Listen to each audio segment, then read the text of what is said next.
मिशगान बेसाख्ता उसके होंठ चिल्ला उठे, लेकिन वो सुन कहाँ रही थी। असफर बेख्तियाराना अंदाज में उसके पीछे लपका, लेकिन वो अपने डगमगाते कदमों की बदौलत सीढ़ियों से नीचे गिर चुकी थी। Oh my God! असफर इंतहाई परेशानी के आलम में तेज तेज कदमों से सीढ़ियां तय करके आया, जो औंधे मुंह जमीन पर पड़ी थी, जिसका माथा कॉर्नर पर रखे गमले से टकराकर खून आलूद हो गया था। सफेद बुराक सूट उसके लहू से तेजी से सुर्ख हो रहा था। असफर, जो उस पर एक निगाह भी ना डालने का दावेदार था, उसने इंतहाई बदहवासी के आलम में उसे अपने बाजुओं पर उठाया और बिजली की सूरत से लिफ्ट की तरफ भागा। नीचे उसके बावर्दी ड्राइवर पहले ही मौजूद था। वो आनन फानन उसे अपने दोस्त के प्राइवेट हॉस्पिटल ले गया। हाय मेरी रोमा, भरी बहार में कैसे खिजा ने आकर उसकी जिंदगी में पंजे गाड़ दिए। मेरी प्यारी बहन की खुशियों को न जाने किसकी नज़र खा गई, किस बदबख्त की निगाह ने उसका सुहाग उजाड़ दिया और उस चंद माह की बच्ची को बाप के साए से महरूम कर दिया। उज़्मा बेगम बैन कर रही थी। अभी थोड़ी देर पहले ही कामरान के दोस्त का ऑस्ट्रेलिया से फ़ोन आया था। कार के एक्सीडेंट में कामरान की मौत की खबर सुनाई थी, जबकि रोमा की हालत इंतहाई दगरगूं थी। महरान हैदर आज शाम की फ़्लाइट से ही अपने भाई के ताबूत और भावज और भतीजी को लेने के लिए जा रहे थे। अबीर ने यही मनहूस खबर मिशगान को भी सुना दी। आखिर वो कामरान हैदर की बहन थी। हैदर हाउस उस वक्त रंजो गम की लपेट में डूबा हुआ था। उज़्मा बेगम के मैके और ख़ानदान वाले आनन फानन जमा हो गए थे। घर में सफ़े मातम बिछ गई थी। हर आंख कामरान की जमा मर्गी पर अश्कबार थी। ऐसे में सिर्फ अबीर को मिशगान की गैर हाजिरी सता रही थी। 2 घंटे हो चुके थे उसे मिशगान को इत्तला किए हुए, लेकिन वो अभी तक नहीं पहुंची थी। अबीर ने दोबारा मिशगान के मोबाइल पर ट्राई किया, जो रिस्पॉन्स नहीं दे रहा था। ज़मीन पर गिरकर मोबाइल नाकारा हो चुका था। उसे बेहोश हुए 3 घंटे से ज़ायद गुजर चुके थे, लेकिन अभी तक उसको होश नहीं आया था। असफर अली खान मुसलसल 3 घंटे से कॉरिडोर में खड़ा था। जहन की स्क्रीन पर बार बार मिशगान का बेतहाशा होकर भागना रिवाइंड होकर सामने आ रहा था। आखिर ऐसी क्या बात हुई थी जो ये इतनी बदहवास होकर भागी थी? असफर इसी नुक्ते पर सोचे चला जा रहा था। मान ज़हन में एक स्पार्क हुआ, शायद कोई बुरी खबर। वो ज़ेरे लब बुड़बुड़ाया, फिर तेज़ी से मोबाइल पर बटन पुश करने लगा।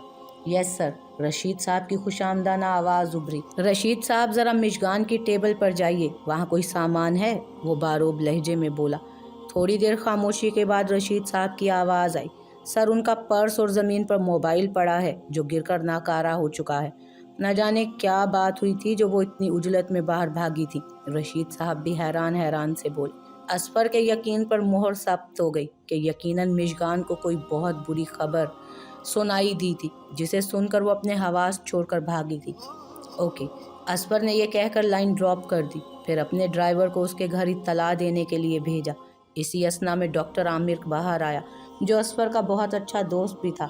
अब कैसी है वो? लहजे में बेचैनियाँ ही बेचैनियाँ थी। रिलैक्स असफर, वो उसके कंधे पर हाथ रखकर बोला। इसी असना में एक 9 उम्र लड़की हवास बाख्ता से उनके पास आई। क्या हुआ फुप्पो को? वो लड़की बेतहाशा अंदेशों में घिर कर कपकपाती हुई आवाज़ में बोली। देखिए, फिक्र की कोई बात नहीं, सर पर चोट लगने की वजह से बेहोश हो गई हैं। अलबत्ता कोई बड़ा सदमा भी पहुंचा है इन्हें, जिसकी वजह से ये अब तक होश में नहीं आ रही। अबीर ने निहायत दुख से सामने खड़े उस बारोब से बंदे को देखा, जिसकी पीच कलर की कमीज पर जा बजा खून के धब्बे थे, जो यकीनन मिशगान के थे। फिर शीशे के पार मिशगान की दगरगूं हालत देखकर वो बिलक बिलक कर रोने लगी। उसे यूं रोता देखकर वो दोनों घबरा गए। प्लीज़ आप खुद पर कंट्रोल कीजिए, उन्हें अभी होश आ जाएगा, असफर उसे तसल्ली देते हुए बोला। लेकिन इन्हें सदमा क्या पहुंचा है?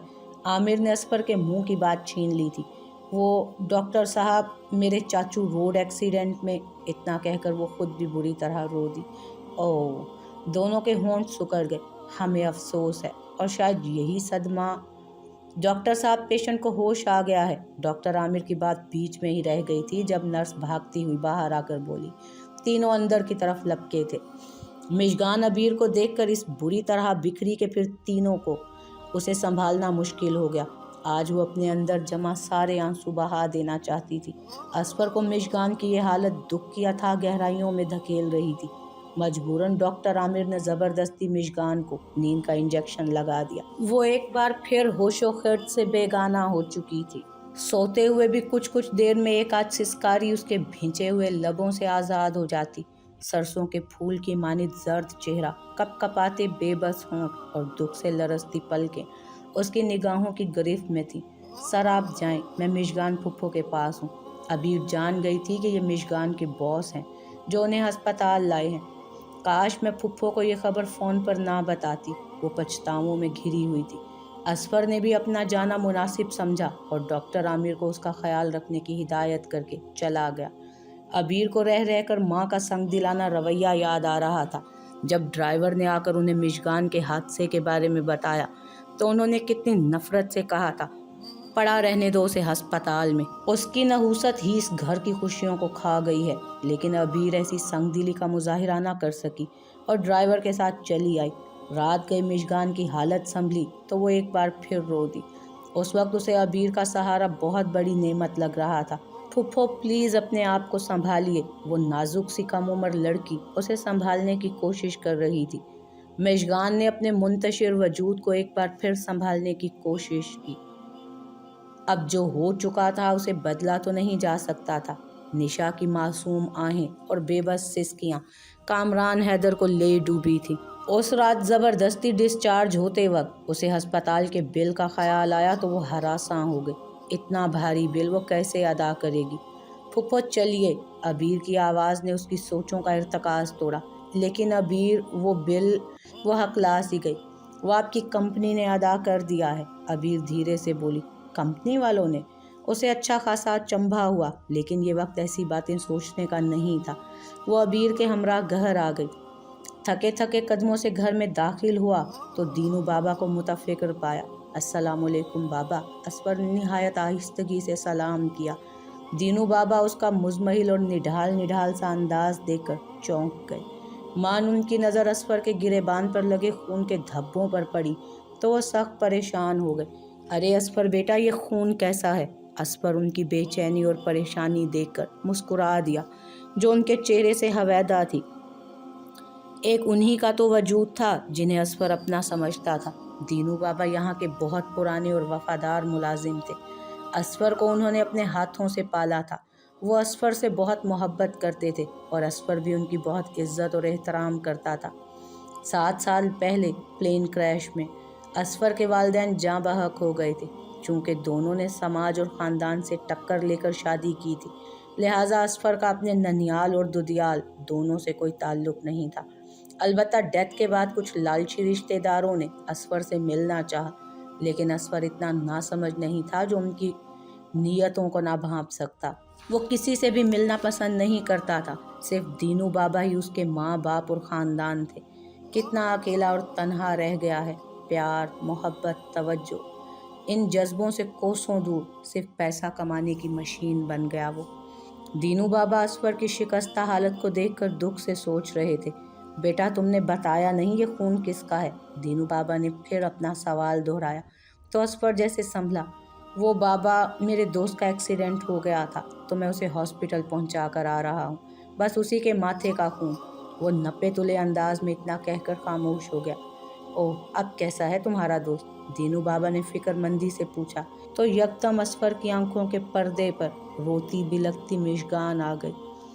उस वक्त वो कितनी टूटी हुई और बिखरी बिखरी सी लग रही थी। जी बाबा, अब ठीक है, असफर गुमसुम सा होकर बोला तो दीनू बाबा ने इत्मीनान का सांस लिया। अच्छा, तुम कपड़े चेंज कर लो, मैं खाना लगवाता हूँ। असफर उनकी बात पर सर हिलाकर उठ खड़ा हुआ। बेडरूम के आईने के सामने खड़े होकर उसने अपनी खून आलूद शर्ट को बगौर देखा। इतनी करीब थी वो। मेरे इन बाजुओं पर उसका वजूद था। वो अपने बाजू देखता हुआ सरगोशी में बोला, क्यों? दिमाग ने सवाल दागा। वो क्यों मेरे करीब थी? क्योंकि मेरे बाजुओं में थी। मैं जो उसकी तरफ नज़र उठाकर भी देखना नहीं चाहता, सिर्फ उसकी खातिर हॉस्पिटल के सुनसान कॉरिडोर में इतने घंटों तक क्यों खड़ा रहा? दिमाग सवाल पर सवाल कर रहा था और उसके पास कोई जवाब नहीं था। मैंने ये सब इंसानियत के नाते किया। उसने गोया बड़ी दिक्कतों से दिमाग को जवाब देकर उसे मुतमईन करना चाहा। इंसानियत के नाते दिल यकदम तड़प सा गया और दुहाइयाँ देने लगा। अच्छा, पहले तो तुमने कभी ये इंसानियत नहीं दिखाई, दमाग इस्तेहज़ाइया अंदाज में बोला। देखो असफर अली खान, जो लोग दिल में बसते हैं उनके दुख और तकलीफ में हम यूं ही हवास बाख्ता हो जाते हैं। वो तुम्हारे दिल की मकीन नहीं, ये गलत है। वो बदकार लैला की बातों से तुम्हारे दिल की खिड़की ज़रूर बंद हो गई थी, लेकिन दरवाज़ा तो खुला रह गया था। वो तुमने बंद क्यों नहीं किया? उसका दिल उसे खरी खरी सुना रहा था। लेकिन वो तलाक याफ्ता, वो अपने दिल से बोला। तो क्या उससे मोहब्बत करना जुर्म है? उससे शादी करना गुनाह है? क्या वो प्यार के लायक नहीं है, महज इस बात पर कि वो तुम्हारे लिए अनछुई कली नहीं? वाह असफर अली खान वाह, तुम मर्द भी कमाल की चीज़ हो। खुद तो घाट घाट का पानी पीते हो और चाहते हो कि खुद को बारिश की पहली बूंद की मानिद शफाफ और पाक और अनछुई लड़की मिले, जो आसमान से उतर कर सिर्फ तुम्हारी दस्तरस में आए। अगर तुम ये चाहते हो कि तुम्हें अनछुई कली मिले, तो क्या वो नहीं चाह सकती कि उसका चाहने वाला भी किसी को ना छुए? वो भी तो तुम्हें इस्तेमालशुदा कहकर तुम्हारी हस्ती की धज्जियां उड़ा सकती है। असफर सर थामे बैठा था। उसके अंदर एक घमसान का रन पड़ा हुआ था। हैदर हाउस उस वक्त लोगों से भरा हुआ था। भांत भांत की बोलियां बोली जा रही थी। वो सबसे अलग थलग चुपचाप घुटनों में सर दिए आंसू बहा रही थी। किसी ने भी उससे झूठे मुंह ये तक नहीं पूछा था कि तुम्हारे माथे पर चोट कैसे लगी, कुजा ये कि उसे गले लगाकर उसके भाई का पुरसा देते। तकरीबन शाम को कामरान हैदर का ताबूत घर आ गया। घर में जैसे कोहराम बर्पा हो गया। रोमा को शिद्दत गम से गश आ रहे थे और चंद माह की जोया इस सारे हंगामे से बेखबर, उस भयानक हकीकत से अनजान, फरिश्तों जैसी नींद सो रही थी। असफर भी जाने कौन से जज्बे के तहत मिशगान के भाई की मैयत पर शरीक होने चला आया था। वहीं उसे मेहरान हैदर को देखकर 100 वोल्ट का करंट लगा। बिजनेस दुनिया के हवाले से वो मेहरान हैदर से अच्छी तरह वाकिफ था और ये जानकर के मिशगान मेहरान हैदर जैसे कामयाब बिजनेसमैन की बहन है, वो मुतहय्यर रह गया। मिशगान को भला इतनी मामूली नौकरी करने की क्या ज़रूरत है? असफर बुरी तरह से उलझ सा गया। आज कामरान हैदर को इस दुनिया से गए 15 दिन हो चुके थे। वो चुपचाप अनेक्सी में पड़ी बेआवाज़ आंसू बहा रही थी कि यकदम धमाके से दरवाज़ा खुला और रोमा बिफरी हुई शेरनी की मानिद अंदर आई और आते ही मिशगान पर चील की तरह झपटी। तुम्हारी वजह से, सिर्फ तुम्हारी वजह से मेरा सुहाग उजड़ गया। मेरी कलाइयों की सारी चूड़ियाँ टूट गईं। तुमने मुझसे सतरंगी चुनरी छीन कर बेवगी की सफ़ेद चादर मुझ पर डाल दी। रोमा अपने आपे में नहीं थी। भाभी क्या हो गया है आपको? वो अपने आप को बचाती हुई बमुश्किल बोली। उज़्मा बेगम भी दरवाजे पर खड़ी उसे खून आशाम निगाहों से घूर रही थी। तुमने ही वहाँ आने की जिद की थी और बेचारा कामरान रात दिन का फ़र्क भुलाए तुम्हें वहाँ बुलाने की कोशिश कर रहा था, और इसी कोशिश में एक दिन वो घर से निकला और फिर जिंदा वापस नहीं आया। रोमा ठक कर ज़मीन पर बैठ गई और फूट फूट कर रोने लगी। अपने सर से शोहर के नाम की चादर छिन गई तो मेरी बहन के साहिबान पर अपनी हसद की चिंगारी से आग लगा दी इस मनहूस औरत ने। भाभी, उज़्मा बेगम के जहर उगलते जुमलों की वो ताब ना लाकर चिल्ला उठी। वो मेरा भाई था, मेरा माँ जाया था, मैं भला क्यों उसके घर पर नज़र लगाती? मैं तो उसका घर। इतना कहकर वो ज़ोर ज़ोर से रोने लगी। भैया, सिर्फ तुम्हारा घर बचाने की खातिर ही तो मैंने अपनी ज़ुबान पर खामोशी के कुफ्ल डाले थे। लोगों की तैगो तलवार जैसी काटदार बातें अपनी रूह पर सही थी। उनकी नफ़रत और हकारत से लबरेज आंखें अपने दिल पर सही थी। और अब जब तुम चले गए तो भी मैं ही मातूब ठहराई गई। वो दिल में चिल्लाते हुए रोने लगी। मिशगान ने दोबारा ऑफिस ज्वाइन कर लिया था। असफर ने ऑफिस के स्टाफ को मिशगान के भाई की डेथ की खबर दे दी थी। अलबत्ता उसके घर का एड्रेस नहीं बताया था, वरना वो सब उसकी इतनी मुस्तहकम पोजीशन देखकर अंगश बदंदा रह जाते। लिहाजा आज वो जब ऑफिस आई तो सभी ने उससे ताज़ियत की। लैला और अरबाज ने भी रस्मी अंदाज में अफसोस किया। मिशगान इस बात से अनजान थी कि असफर उसके भाई की मैयत पर घर आया था। अलबत्ता अबीर ने उसे ये बात बता दी थी कि असफर ही उसे हॉस्पिटल भी लेकर आया था। जिसे सुनकर वो अब उसका सामना करने से हिचकिचा रही थी। अलबत्ता दिल ही दिल में उसकी एहसान मंद ज़रूर थी कि वो उसे हॉस्पिटल लेकर गया था और इस हादसे से ऑफिस के तमाम स्टाफ को भी बेखबर रखा गया था। सिवाय ऑफिस के बाहर मौजूद गार्ड और असफर के ड्राइवर के इस वाक़ये का किसी को इल्म नहीं था। इतने दिनों का काम जमा हो गया था। वो तंदही से अपने काम में जुट गई। ऑफ टाइम पर उसने सर उठाया तो सिवाय एक दो वर्कर्स के तमाम स्टाफ जा चुका था। वो फाइल लेकर असफर के रूम में गई। 2-3 बार नॉक किया लेकिन जवाब निदार्द। उसने दरवाज़ा खोलकर अंदर झांका तो वहाँ कोई नहीं था। वो ये सोचकर अंदर चली आई कि असफर की टेबल पर फाइल रखकर चली जाएगी। अभी वो मेज़ पर फाइल रख ही रही थी कि खट से दरवाज़ा बंद होने की आवाज़ पर बिजली किसी सूरत से पीछे पलटी और मुकाबिल को देखकर उसकी जैसे रूह ही जिस्म से खींच गई। ओहो, कितनी खूबसूरत घड़ी है ये कि मैं और तुम इस कमरे में तन्हा हैं। वो बेबाकाना अंदाज में उसके सरापे का जायज़ा लेते हुए बोला। मिशगान का पूरा जिस्म कांप उठा, दिमाग साईं साईं करने लगा। काले कपड़ों में मलबूस, काली गहरी आंखों में सोगवारी की दबीज तह लिए, जिसके अंदर से छलकती गुलाबियों ने उसकी आंखों को मजीद कातिल बना दिया था। अरबाज को बहका गई। बंद करिए अपनी ये फजूल बकवास। मिशगान दरुस्तगी से बोलती हुई तेजी से दरवाजे की तरफ बढ़ी, लेकिन ये क्या, अरबाज ने आगे बढ़कर फरार के सारे रास्ते मसदूद कर दिए।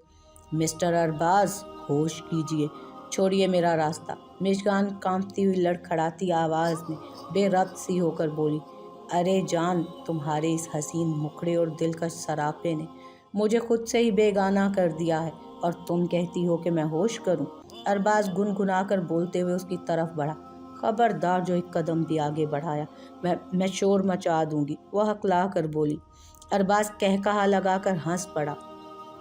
इस वक्त बाहर कोई भी नहीं है और वैसे भी कमरा साउंड प्रूफ है और तुम्हारा बॉस मिस्टर असफर अली ख़ान भी अभी ही निकला है। ओह, तो ये मेरी ताक में था। अब क्या करूं? ऐ मेरे मालिक, मुझे इस खूनी भेड़िए से बचा।